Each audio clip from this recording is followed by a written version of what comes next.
오늘부터 느헤미야서 말씀으로 은혜를 나눕니다. 느헤미야서는 예수님께서 이 땅에 오시기 400년 전 이야기인데요. 구약 성경의 마지막 시대를 다루고 있습니다. 이제 마지막 성경인 말라기 선지자도 이 시대에 활동하던 이제 부흥운동을 주도했던 인물의 하나입니다. 느헤미야서는 바로 앞에 에스라서와 정확하게 이어지고 있는데요.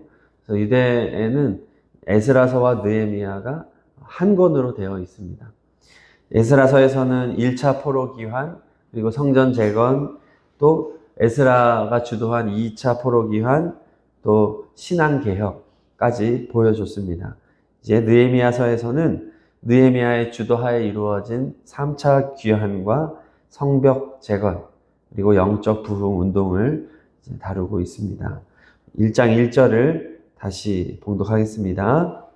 하가랴의 아들 느헤미야의 말이라. 아닥사스다 왕 제20년 기슬루월에 내가 수산궁에 있는데, 아닥사스다 왕 20년이라고 말하는데 에스라는 아닥사스다 왕 7년에 2차 포로 귀환을 했습니다.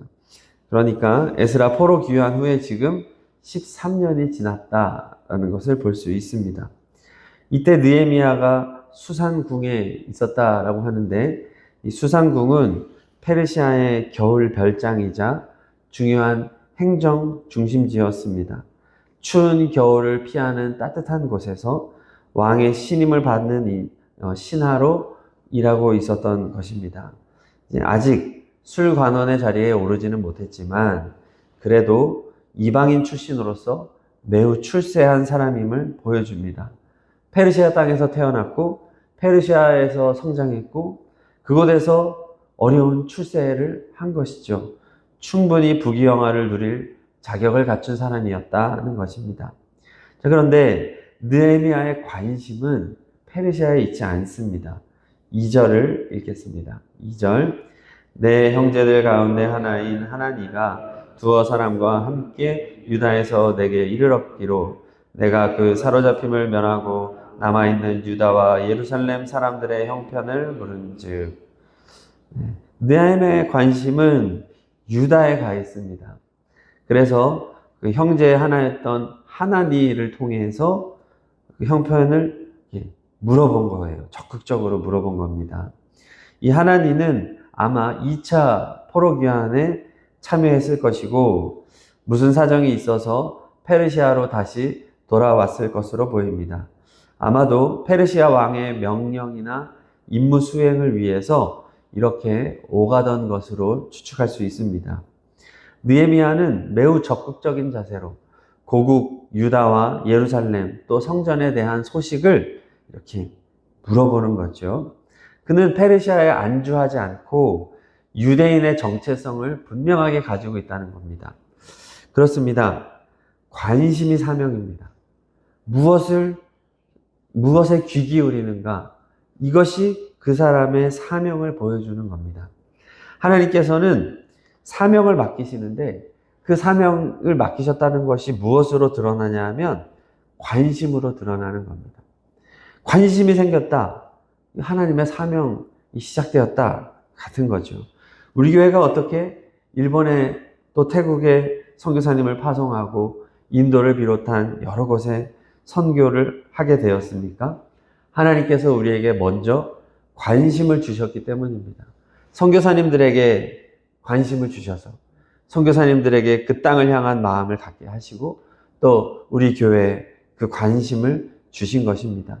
우리가 어린이집을 시작했던 것, 또 공부방을 통해서 지금 지역아동센터 사역을 하는 것, 국제교회 사역을 돕는 것, 다 모든 시작은 관심이었던 겁니다. 주변에 이렇게 저희 동네가 이렇게 좀 슬럼화되는 지역이니까 아이들이 방황하고 그런 걸 보면서 관심을 갖는 거죠. 우리가 할 수 있는 것이 무엇일까? 그래서 하나님께서는 앞으로도 우리에게 이러한 관심을 주실 줄로 믿습니다.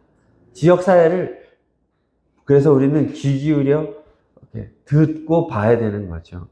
또 다음 세대 선교사역, 하나님께서 우리에게 관심을 주실 때마다 우리는 그것을 사명으로 붙잡아야 하겠습니다. 자, 이렇게 느헤미야가 하나님 일을 통해 소식을 듣는데 내용이 좋지 않습니다. 3절을 읽겠습니다. 그들이 내게 이르되 사로잡힘을 면하고 남아있는 자들이 그 지방 거기에서 큰 환난을 당하고 능욕을 받으며 예루살렘 성은 허물어지고 성문들은 불탔다 하는지라. 에스라가 신앙개혁을 했습니다. 잘했습니다. 그러나 여전히 물리적인 또 사회적인 상황은 위태했다는 것입니다. 왜냐하면 성벽이 여전히 무너져 있었던 것이죠. 성전은 재건이 됐지만 성전을 이렇게 보호해야 할 성벽이 다 무너져 있어서 외부의 위협에 굉장히 취약해 있는 상태였다라고 하는 것입니다. 주변 국가들이 이스라엘을 계속해서 탐내고 있고 위협하고 있는데 성전을 지킬 안전장치가 없었다는 것입니다. 자, 이에 대한 느헤미야의 반응이 중요합니다. 4절을 읽겠습니다. 내가 이 말을 듣고 앉아서 울고 수일 동안 슬퍼하며 하나님 앞에 금식하며 기도하여. 아멘. 울고 슬퍼하며 금식하며 기도하여. 한마디로 비통해야 하는 겁니다. 이 비통함은 포로 귀한 공동체와 자신을 하나라고 생각했기 때문에 오는 비통함입니다. 나는 페르시아에서 잘 적응하고 있는 사람이지 저기는 저기고 나는 나야 하는 사람에게는 비통함이 일어나지 않습니다. 지금 1차 포로 귀환이 지난 지 160년도 더 지났습니다. 성전이 재건됐습니다. 훌륭한 율법학자 에스라도 사역을 잘하고 있습니다. 그러면 좋은 소식이 올 거라고 생각했는데 여전히 성벽이 무너져 있고 안정을 찾지 못하는 고국의 상황을 듣고는 수일 동안 큰 비통함 가운데 빠져 있는 겁니다. 그렇습니다. 비통함이 사명입니다. 느헤미야는 아직 하나님으로부터 부르심을 받지 못했습니다. 특별한 사명이 없습니다. 그는 그저 페르시아 제국의 한 관료에 불과합니다. 그런데 오늘 말씀은 그가 부름받은 사람이라고 말합니다. 첫째는 관심이었고 두 번째는 비통함이라는 겁니다. 비통함은 하나님으로부터 선택받은 사명자라는 것을 보여주는 것입니다. 우리가 선교 사역 또 교회 사역을 할 때 비통함이 있을 때 그게 우리에게 사명을 주셨구나를 알 수 있습니다. 이 지역에서 방황하는 아이들을 보면서 비통한 마음이 들면 그 사명입니다. 이 지역사회에서 예수님 믿지 않는 사람들 보면 비통함이 오는 것, 그 사명이죠. 일본 땅을 바라보면서, 태국 땅을 바라보면서, 인도, 세계 열방을 바라보면서 예수 믿지 않는 이들로 인하여 비통함이 찾아오는 것, 그것이 사명인 줄로 믿습니다. 자녀를 생각하면서 그 마음에 비통함이 일어나면 진짜 부모입니다. 자녀를 향해서 이 아이가 앞으로 세상 가운데 어떻게 살아갈까? 이 아이가 참 바른 삶을 살아가야 할 텐데 세상이 너무 악해지고 또 자녀의 연약함을 보면서 비통해하는 사람, 그것이 사명이라는 것이죠. 그래서 자녀를 생각하며 기도하는 겁니다. 교회를 생각하며 비통해하는 성도가 진짜 성도입니다. 그 비통함이 우리가 붙잡아야 할 사명인 것이죠. 자, 그리고 이 비통함에서 그치면 안 되겠죠. 오늘 말씀은 비통한 마음을 주실 때 우리가 행동해야 되는 중요한 선택을 알려줍니다. 그것은 4절 마지막에 말하듯이 기도하여입니다. 기도. 간절한 기도입니다. 느헤미야서는 한마디로 말하면 기도의 책이라고 할 정도로 기도를 매우 강조하는 책입니다. 고국의 참담한 상황을 알고 기도로 시작했던 느헤미야는 앞으로 진행되어지는 모든 순간마다 기도로 돌파하는 것을 보여줍니다. 느헤미야의 마지막도 기도로 맞춰집니다. 기도로 가득한 책이 느헤미야입니다. 그렇습니다. 이 세상을 살아갈 때 우리는 많은 문제와 한계에 부딪힙니다. 그때 우리 선택은 언제나 기도가 되어야 하겠습니다. 느헤미야는 리더십이 있고요, 행정력이 있고 추진력이 있고 굉장히 많은 장점을 가진 인물입니다. 그런 여러 가지 항목들을 이렇게 다 수치로 해보면 대부분 최고 수치를 가지고 있는 사람이 느헤미야입니다.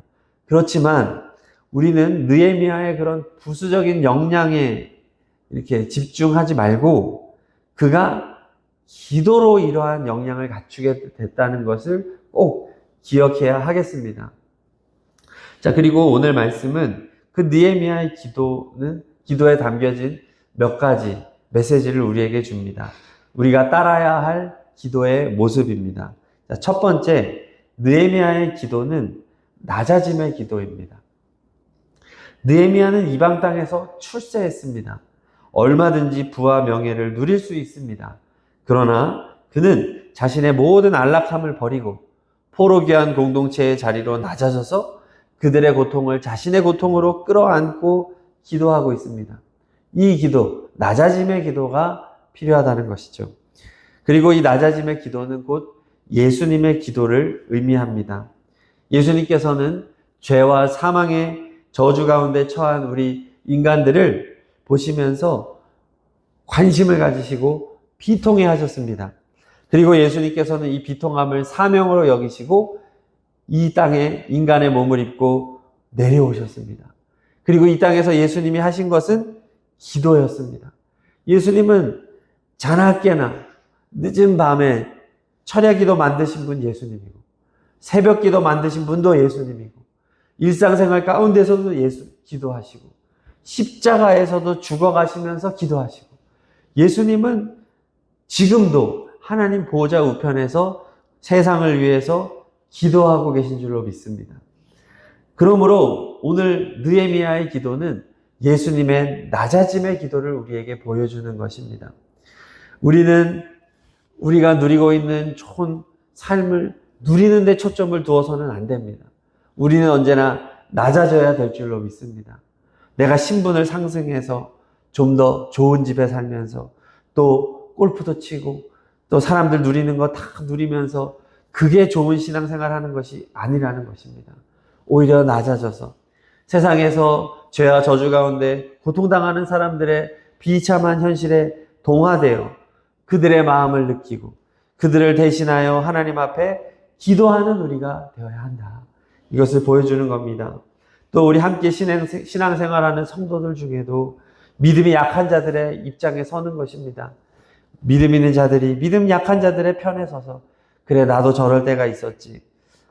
저렇게 흔들리는 자를 위해서 우리가 한편으로는 참 어리석다 할 수 있겠지만 오히려 반대로 그래 믿음이 없으니 저러지. 격려하고 위에서 기도해주고 또 밥도 사주고 하면서 세워주는 우리가 되어야 하겠습니다. 낮아짐의 기도, 섬김의 기도를 보여주는 겁니다. 자, 둘째, 우리가 따라야 할 느헤미야의 기도는 말씀을 붙잡고 하는 기도입니다. 말씀 기도. 8절을 읽겠습니다. 8절. 옛적에 주께서 주의 종 모세에게 명령하여 이르시되 만일 너희가 범죄하면 내가 너희를 여러 나라 가운데 흩을 것이요. 아멘. 옛적에 주께서 모세에게 명령하여 이르신 것, 이것은 율법입니다. 또 7절에도 있지요. 모세에게 명령하신 계명과 율례와 규례를 지키지 아니하였나이다. 이 말은 느헤미야가 율법을 잘 알고 있었다는 겁니다. 율법을 늘 가까이 하는 사람, 율법으로 충만한 사람, 말씀에 사로잡힌 사람, 그것을 보여주는 겁니다. 페르시아에서는 다신교를 숭배합니다. 느헤미야는 더군다나 제국의 왕 측근에서 수상궁에서 지금 일을 하고 있으니 얼마나 많은 우상 숭배의 유혹에 노출되어 있겠습니까? 어쩔 수 없이 국가 행사에 참여하다 보면 우상 숭배 자리들이 늘 있었겠죠. 그런데 놀랍게도 느헤미야는 그의 중심에 하나님의 말씀을 굳게 세우고 있었다는 것입니다. 아마 그의 부모나 할아버지나 이쪽에서 신앙교육을 잘 시켰던 것이죠. 결국 느헤미야의 기도가 달랐던 이유는 그의 기도가 철저히 하나님의 율법에 기초하고 있기 때문입니다. 하나님의 언약, 하나님의 말씀 위에서 드리는 기도가 진정한 기도인 줄로 믿습니다. 기도는 많이 하는 것, 정성을 들이는 것보다도 더 중요한 것이 말씀에 근거한 것이 제일 중요합니다. 그래서 우리는 불교처럼 기도를 공을 들이고 많이 하고 오래 하는 것이 초점을 두어서는 안 됩니다. 또 교회 안에서도 가끔 그런 것을 이렇게 자랑하는 분들이 있는데 사실은 그런 건 자랑할 것이 아닙니다. 말씀 중심. 말씀을 잘 가까이 하면서 말씀을 붙잡고 하는 기도. 줄여서 말씀 기도를 해야 합니다. 그래서 우리가 설교 후에도 말씀을 붙잡고 기도하고 일상에서도 꼭 말씀에 가지고 기도를 해야 될 줄로 믿습니다. 그 기도였기 때문에 느헤미야의 기도가 달랐던 겁니다. 자, 마지막으로 세 번째 우리가 따라야 할 느헤미야의 기도는 사명을 이루기 위한 기도입니다. 11절을 읽겠습니다. 11절 주여 구하오니 귀를 기울이사 종의 기도와 주의 이름을 경외하기를 기뻐하는 종들의 기도를 들으시고 오늘 종이 형통하여 이 사람 앞에서 은혜를 입게 하옵소서 하였나니 그때 내가 왕의 술관원이 되었느니라. 아멘. 느헤미야는 중간에 보니까 형통함을 구합니다. 종이 형통하여. 자, 그런데 느헤미야는 현실 세상적으로 봤을 때 이미 형통한 사람입니다. 출세했습니다. 페르시아에서 많은 것을 성취하고 누리고 있습니다. 그런데 느헤미야는 지금 자신이 형통하지 않다고 말합니다. 왜일까요? 하나님의 사명을 이루고 있지 못하기 때문입니다. 현실적으로는 재정적으로나 여러 가지 상황에서 부족할 것이 없지만 그는 부족한 겁니다. 하나님의 말씀을 이루는 삶, 사명을 이루는 삶, 쓰임받는 삶이 아니기 때문에 그는 그러한 삶을 형통으로 받아들이고 있는 것입니다. 지금 고국을 위해 할 수 있는 것이 아무것도 없습니다. 무엇을 해야 될지도 모릅니다. 그러나 그의 기도는 사명을 이루는 삶을 간절히 구하는 것입니다. 그래서 11절 중반에 오늘 종이 형통하여 이 사람 앞에서 은혜를 입게 하옵소서 하는데 이 사람이 왕입니다. 아닥사스다 왕. 왕 앞에서 은혜를 입어. 왜 왕 앞에 은혜를 받겠습니까? 그동안 유대인들이 포로에서 귀환할 수 있었던 힘이 왕의 칙령이었기 때문입니다.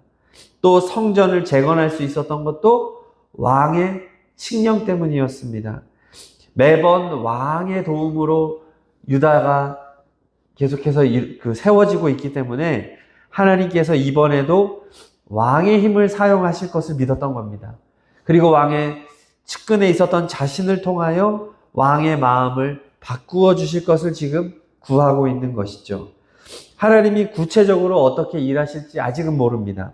그러나 사명을 이루기 위해서 기도를 했더니 12절 마지막에 말하듯이 그때 왕의 술관원이 되었다는 겁니다. 왕의 술관원은 왕의 식탁에서 또는 그 궁중 파티 석상에서 왕이 마시게 될 술을 검사하는 임무를 맡은 자입니다. 굉장한 고위직으로서 어떤 식품에 대한 것만 다루는 것이 아니라 왕과 사적인 대화를 하고 상담하고 조언하는 등 왕에게 상당한 영향력을 행사하는 고위 관리를 말합니다. 하나님께서는 느헤미야를 이 자리까지 높여주신 것인데 그 이유는 출세가 아닙니다. 이제 왕과 긴밀한 대화를 나눌 수 있는 자리까지 올려준 겁니다. 세속적인 성공이 아니라 사명의 자리로 하나님이 올려주신 것입니다. 자, 이렇게 오늘 말씀을 나누었는데요. 1장 말씀을 정리하자면 첫째는 관심이 사명이라는 것입니다. 관심.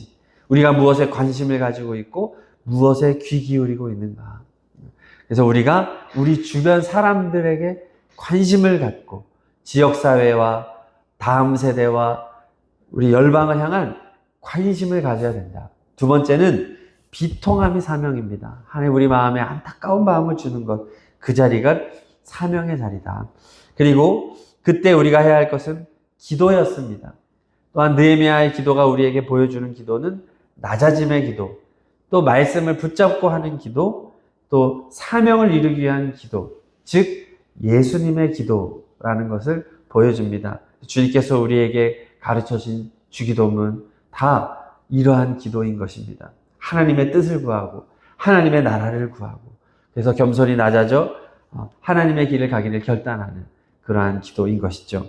이 새벽에 우리가 우리 마음속에 성령께서 역사하여 주셔서 진정한 관심과 비통함과 또 느헤미야의 기도, 예수님의 기도를 인도해 주시기를 소망합니다.